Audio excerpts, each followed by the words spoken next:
sini saya akan membacakan materi yang pertama, yaitu konsumsi. Apa itu konsumsi?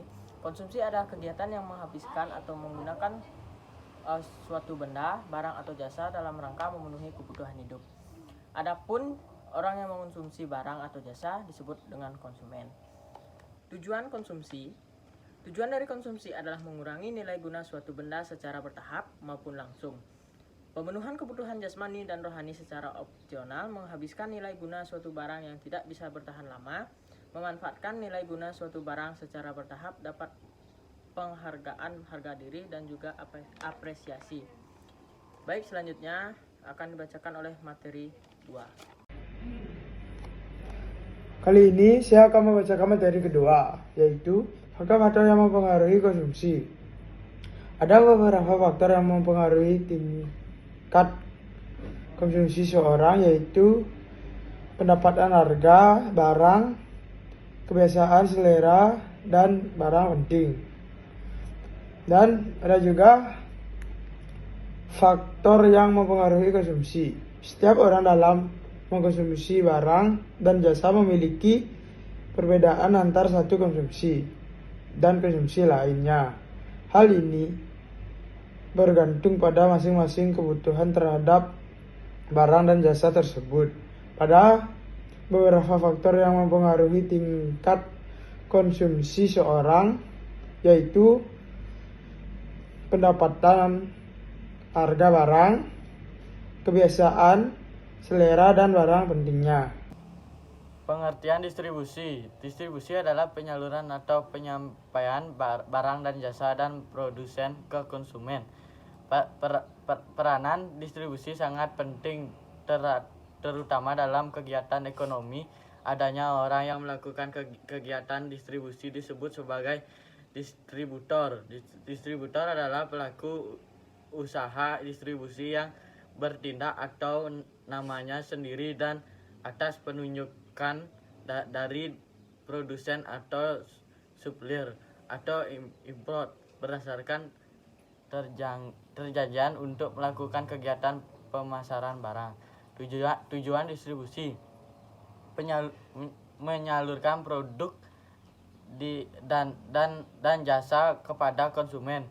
Barang dan jasa hasil produk dapat bermanfaat bagi konsumen. Konsumen bisa mendapatkan barang yang dibutuh dengan mudah, cepat.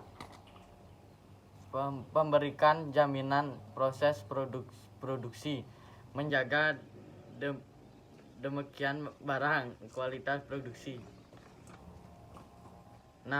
Meningkatkan nilai jual suatu hasil produksi. 7. Menjaga kestabilan ekonomi. Di sini saya akan melanjutkan contoh dari saluran distribusi. Pembayaran tagihan dari konsumen pada produsen dengan cara yang sudah ditentukan pada dan disepakati kedua belah pihak. Penyimpanan. Jalur distribusi berfungsi menyimpan seluruh barang-barang melalui dari bahan baku hingga barang jadi, sampai barang tersebut tiba di konsumen. Pemindahan kepemilikan. Jalur distribusi berfungsi mendorong kepemilikan suatu barang dari suatu perusahaan ke perusahaan lainnya, seperti dari tangan produsen ke tangan konsumen. Pengambilan risiko. Jalur distribusi mengganggu setiap risiko kerja saat melakukan pekerjaannya. Karena itu, sebelum melakukan penyaluran distribusi, produsen perlu melakukan riset pemasaran. Pembiayaan. Saluran distribusi memanfaatkan dana untuk melakukan semua kegiatan yang berhubungan dengan distribusi. Di sini saya akan melanjutkan materi saluran distribusi. Saluran distribusi dibagi menjadi dua, yaitu distribusi langsung dan distribusi tidak langsung.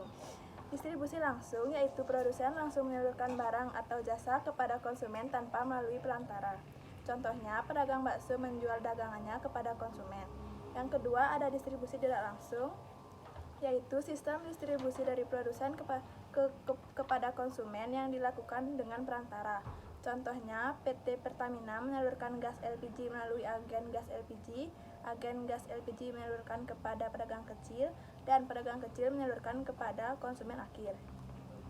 Ada 3 jenis saluran distribusi, yaitu saluran distribusi langsung, produsen ke konsumen, contohnya petani sayur menjual sayurannya di pasar.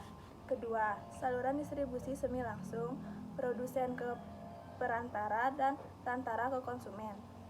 Yang ketiga, saluran distribusi tidak langsung, produsen ke pedagang besar ke pedagang kecil ke pedagang eceran, dan yang terakhir ke konsumen. Saya akan membacakan materi saluran distribusi hasil industri. Terdapat beberapa contoh saluran distribusi hasil industri, termasuk 1. Saluran distribusi langsung. Produsen menjual produk langsung kepada konsumen melalui toko retail milik mereka sendiri. Misalnya, Apple menjual produknya melalui toko retail Apple di seluruh dunia. 2. Saluran distribusi melalui distributor. Produsen menjual produk kepada distributor atau grosir yang kemudian mendistribusikannya ke toko-toko retail. Contohnya adalah perusahaan makanan yang menjual produknya kepada distributor, makanan yang memasoknya ke supermarket dan restoran. 3. Saluran distribusi melalui agen. Produsen menggunakan agen penjualan atau agen distribusi yang bertindak atas nama mereka untuk menjual dan mendistribusikan produk ke berbagai pasar. Ini sering digunakan dalam industri seperti periklanan dan real estate. 4. Saluran distribusi online. Produk dijual secara eksklusif atau sebagian besar melalui platform online seperti situs web, e-commerce, atau pasar online. Contohnya terkenal adalah Amazon yang menjual berbagai macam produk melalui platformnya. 5. Saluran distribusi campuran. Banyak perusahaan menggunakan kombinasi dari saluran distribusi di atas untuk mencapai berbagai segmen pasar.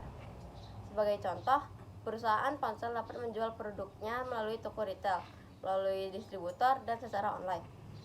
Materi selanjutnya akan dibacakan oleh pemateri 8. Saya akan membacakan saluran distribusi hasil pertanian. Berikut adalah contoh saluran distribusi hasil pertanian yang umum. Yang pertama, petani ke konsumen atau saluran distribusi langsung. Petani menjual hasil pertanian mereka secara langsung kepada konsumen melalui penjualan langsung di pasar pedesaan, warung, atau melalui penawaran langsung kepada konsumen di lokasi pertanian atau kebun mereka sendiri. Yang kedua, petani ke pedagang atau pasar tradisional. Petani menjual produk mereka kepada pedagang grosir atau pemilik pasar tradisional yang kemudian menjual produk tersebut kepada konsumen di pasar tradisional lokal. Yang ketiga, petani ke supermarket atau minimarket. Beberapa petani besar atau kooperatif pertanian menjual hasil pertanian mereka kepada supermarket atau minimarket yang lebih besar. Produk ini kemudian tersedia untuk dijual kepada konsumen di toko-toko ini. Yang keempat, petani ke restoran dan hotel. Petani dapat menjual hasil pertanian mereka langsung kepada restoran, hotel, atau penyedia makanan lainnya. Ini umum terjadi dalam industri perhotelan dan makanan. Baik, saya akan melanjutkan materi yang terakhir, yaitu saluran distribusi hasil pertanian. Nah, yang kelima, ada petani ke industri pengolahan pangan. Hasil pertanian dapat dijual kepada perusahaan pengolahan makanan yang menggunakannya sebagai bahan baku dalam produk mereka, seperti pengolahan buah menjadi jus atau penggunaan gandum untuk membuat tepung. Yang keenam, petani ke pusat distribusi regional. Petani dapat menjual produk mereka ke pusat distribusi regional yang kemudian mendistribusikannya ke berbagai tujuan seperti pasar regional atau toko-toko grosir. Yang ketujuh, saluran distribusi ekspor. Beberapa petani atau produsen pertanian menjual hasil pertanian mereka ke pasar internasional melalui perantara atau eksportir. Dan yang terakhir, ke-8, petani ke konsumen melalui pembelian online. Dengan kemajuan teknologi, beberapa petani menjual hasil pertanian mereka secara langsung kepada konsumen melalui platform e-commerce atau aplikasi pemberlanjaan online. Thanks for watching. Please subscribe.